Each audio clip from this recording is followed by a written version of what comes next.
Good morning, this is video 30 and we have 3 new exercises today again. So you can see it's developing, it's evolving very rapidly. Having laid the foundation with all the previous videos, building strength and flexibility, more sophisticated exercises come around, so enjoy it, okay? Yeah, there's always so much to be said, but then again, I repeat a lot. This is video 30. If you are curious, you have questions, go back to the first videos. In the first videos, I lay out the foundation of yoga, the reason of yoga, the difference between modern yoga and traditional yoga, etc. Yeah, and there are many videos with philosophical content. You can see by the different title that it is dealing with a certain subject. Most of them are titled Raja Yoga, followed by a lesson number and a subject. And there are some how to meditate and how to sing Om and why yoga doesn't have physical anatomy, etc. Yeah, it's all widely explained in those videos. So let's just get to our asana practice of today. Let's close our eyes for a moment, for 1 minute. We clear the mind in silence. Breathe deep and calm.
Slowly open the eyes again.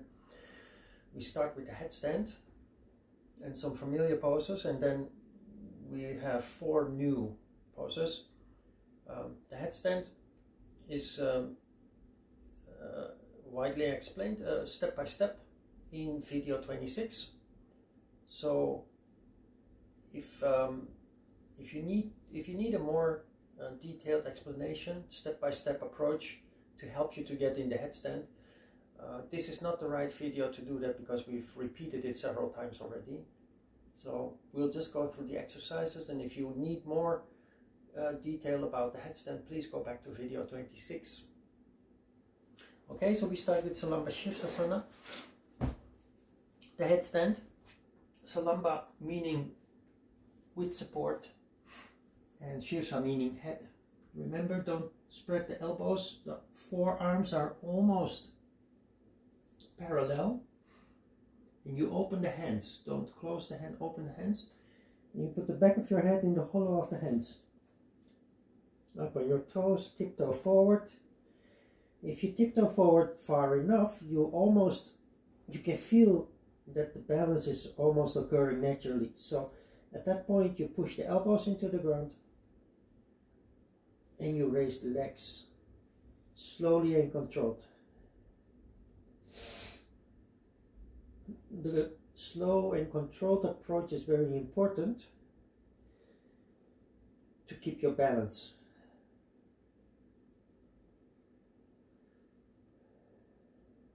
It's also important that you actively stretch up the neck, because the vertebrae in the neck are not designed to carry the full body weight. The big vertebrae in the lower back are designed for that. The small vertebrae in the neck are not. So it's important that you don't passively lean on the neck. Also flex the feet. Stretch up the heels toward the ceiling.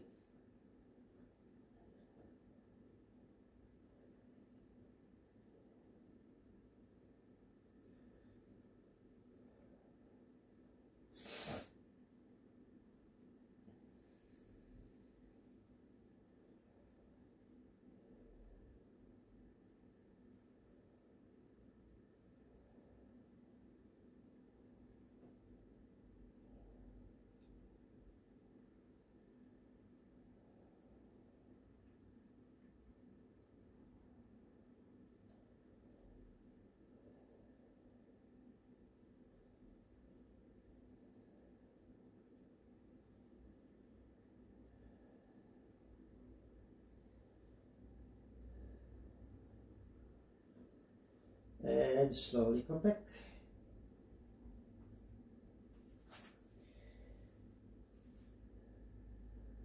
Allow the energy and the blood circulation to settle down in the child pose.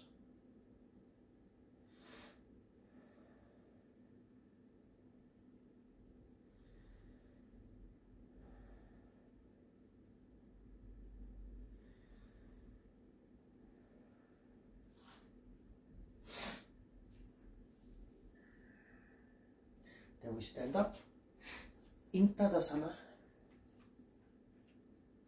We have Padangusta, Padahasta, Uttanasana. The three escalating forward bends.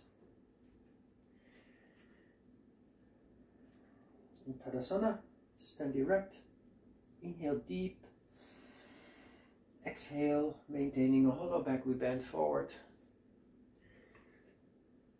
We grab the big toes, and this is Padangusta. Elongate the spine actively, do not passively bend forward. Push the tailbone up to the ceiling, straighten the back.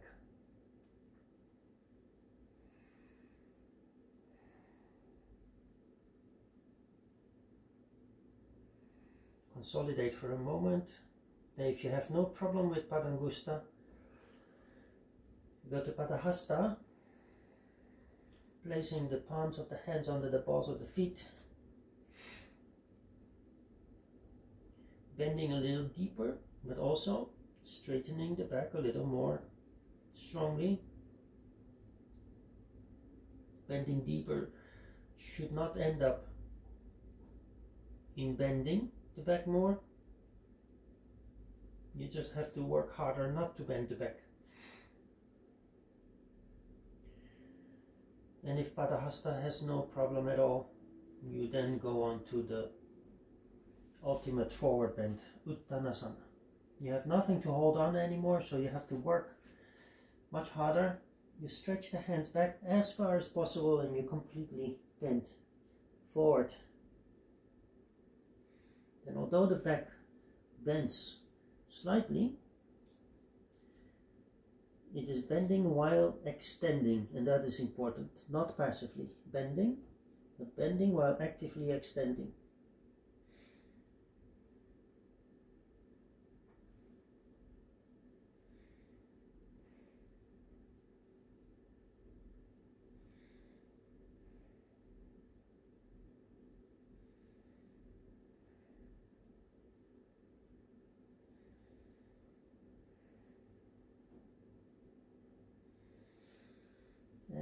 we slowly come back. Notice that when I raise my upper body, I first make a hollow back again, the same way we start. You see many people doing like this, rolling, arms dangling loose. Don't do that. Control. Raise the head, raise the shoulders. Now the back is hollow and purely pivoting on the hip joints in the same way that we bend forward. We come back up again.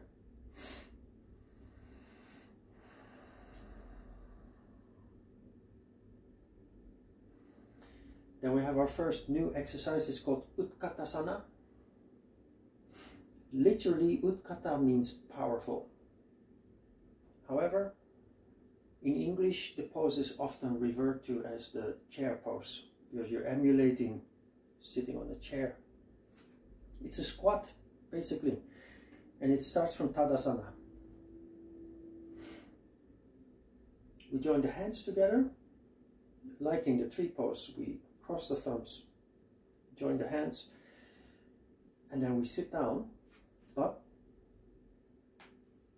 we sit down while trying to stay upright as much as possible. So you create an almost impossible situation, and that is the very reason why it's called powerful or Utkata. If you go naturally,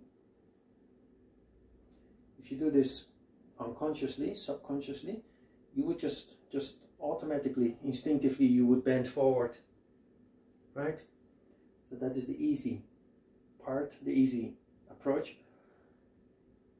To make it really work, you try to stay upright as much as possible while going down as low as possible at the same time, and then you really have to work, making it truly Utkata or powerful.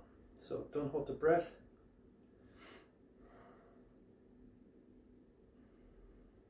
And slowly come back. Inhale deep.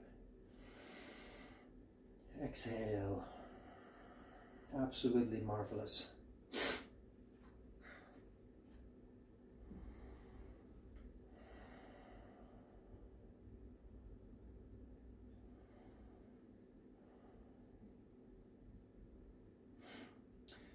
Then we have Uttva Prasarita Ekapada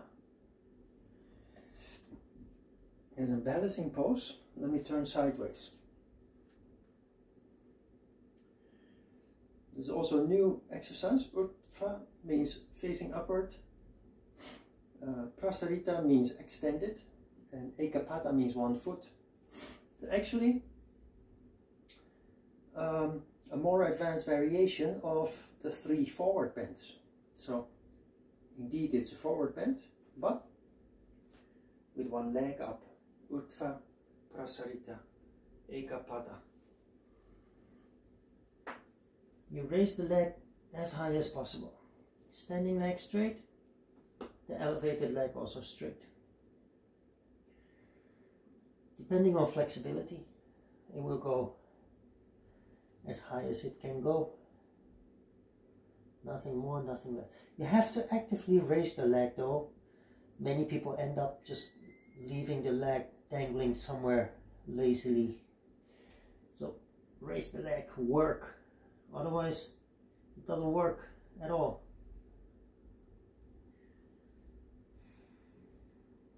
Now comes the tricky part. When you're done, many people have a tendency to end like this. We don't. We started in a controlled way, moving like a seesaw, and we finish in the same way. So we always try to control until the very last moment. We relax for a moment, we take a deep breath, and we switch. Start by raising the leg and then bend forward, moving like a seesaw.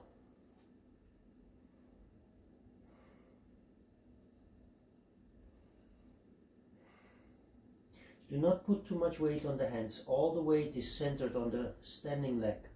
So do not end up like this. Okay?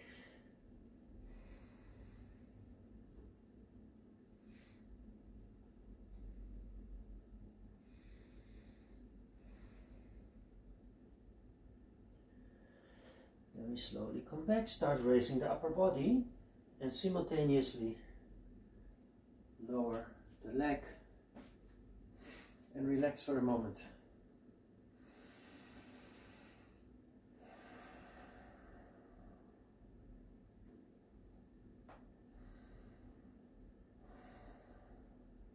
So Utkatasana we already had. Actually, we switched the two exercises.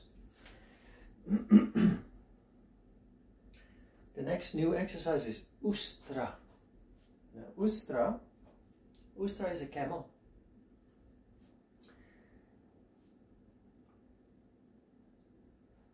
You stand on the knees. Don't spread the knees too much. Approximately hip width apart. Then this is a back bend that most of the time is done passively. We do it on the insteps and we just lean on the heels. It doesn't work like that. Tucking the toes, standing on the toes, balls of the feet. Start stretching up the spine and then push the hips forward while the head and the shoulders go back. Then you put your hands on your heels, under the heels. Do not lean, but like a bow, push the hips forward actively. Do not drop the head also. Keep the head up to avoid causing damage to the neck vertebrae in the long term. So actively push the hips forward.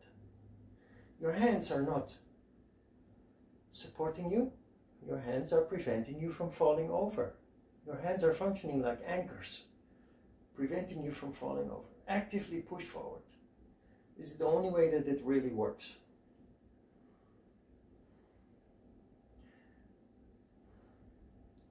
This exercise, Ustra, the camel pose, causes a compression in the lower back that may be a little bit unpleasant. The good part is the decompression in the child pose.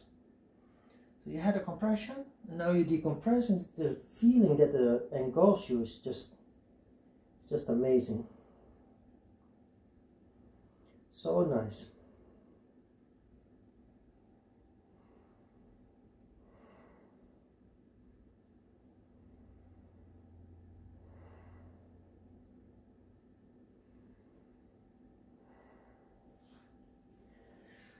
Then we have Salapasana. You see the focus is more and more on the sophisticated, advanced poses in yoga. Very intense. The intensity that you wouldn't have been able to handle in the beginning. Salapa is the locust or the grasshopper. The palms of the hands facing up.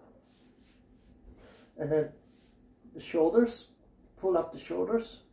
Raise the legs and then fully engage with the arms and the upper body to get the hips off the ground, and don't hold the breath, under the strain. It's so intense you can't do this for very long, maybe 10-15 seconds, and then you slowly come back and relax for a moment.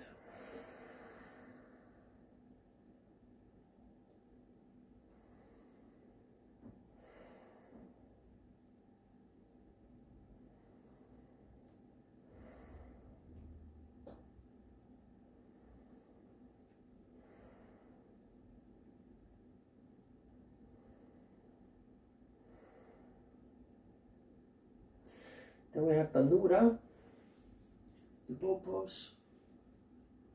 We grab the ankles, join the knees, and then we engage.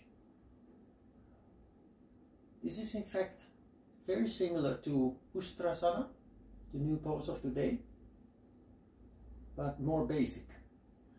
Ustrasana is more advanced. If Ustrasana is too difficult, you go back to this pose, Dhanura.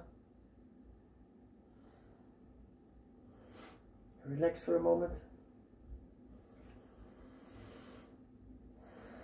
Take a deep breath.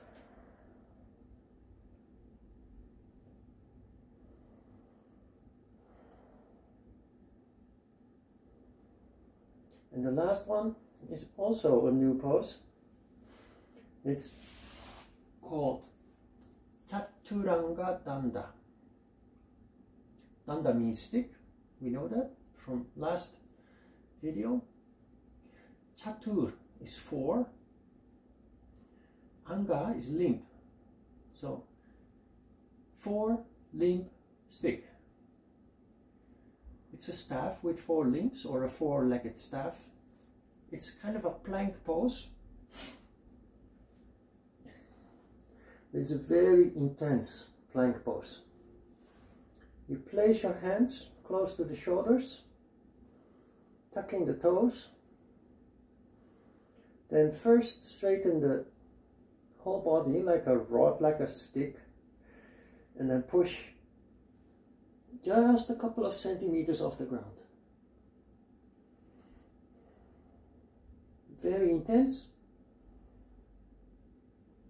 Slowly come back. Relax for a moment. We're going to repeat this.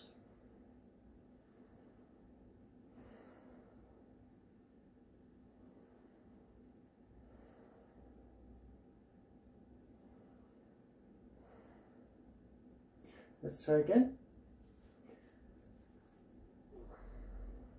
The body straight like a stick, and we push just a couple of centimeters off the ground. Don't hold the breath.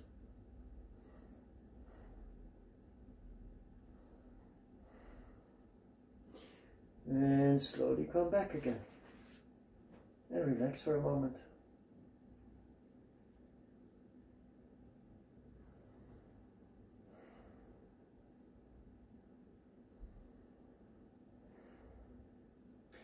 Now this pose has a second step.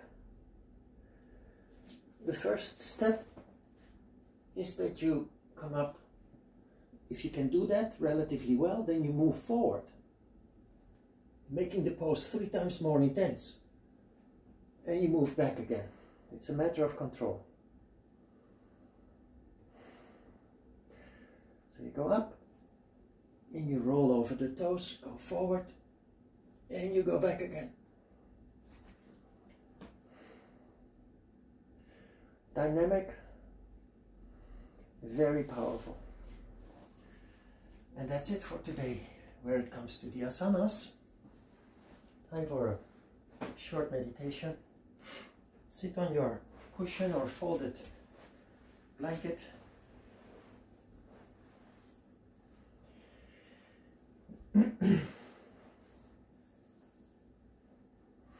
Take a deep breath.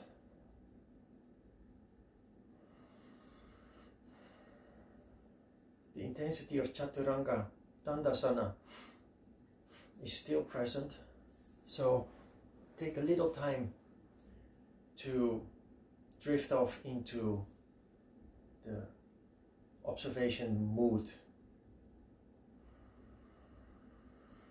Close the eyes, breathe deep and calm. 5 minutes. Go with the flow.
can slowly open the eyes, sugar.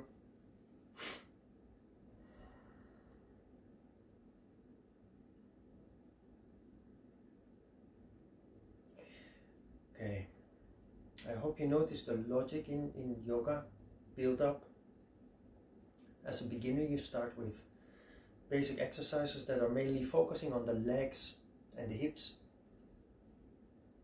Yoga does not have a physical anatomy, but it has a subtle anatomy, which is like in Oriental medicine, is focusing on your energy household. And the energy household starts from the bottom going up. So to revitalize, become healthier and stronger, the proper systematic approach is to start from the bottom. That is what you do with the standing poses. You noticed today already and previous several videos that the shift is more and more going towards the upper body, and the ultimate upper body pose, strange as it sounds, but it's the headstand actually, because it stimulates directly the highest chakra as opposed to the lowest chakra with the standing poses. And you also notice that each yoga session, workout, is more overall. So not only focusing on the lower part of the body or only the middle part or the upper, but starting from below and working its way up. So when this series of 40 videos is finished, I will start making videos where we practice yoga in an intuitive way. And there we always start from the bottom and we always end at the top.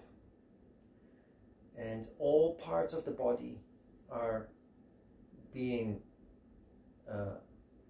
exercised, are being strengthened and stretched in just one session.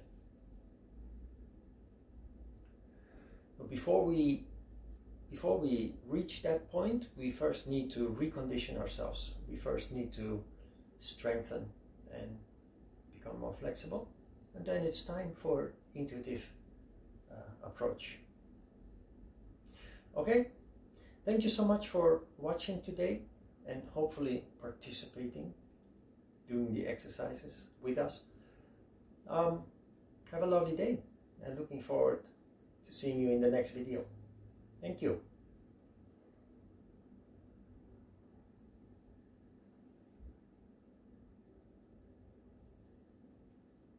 Bye bye.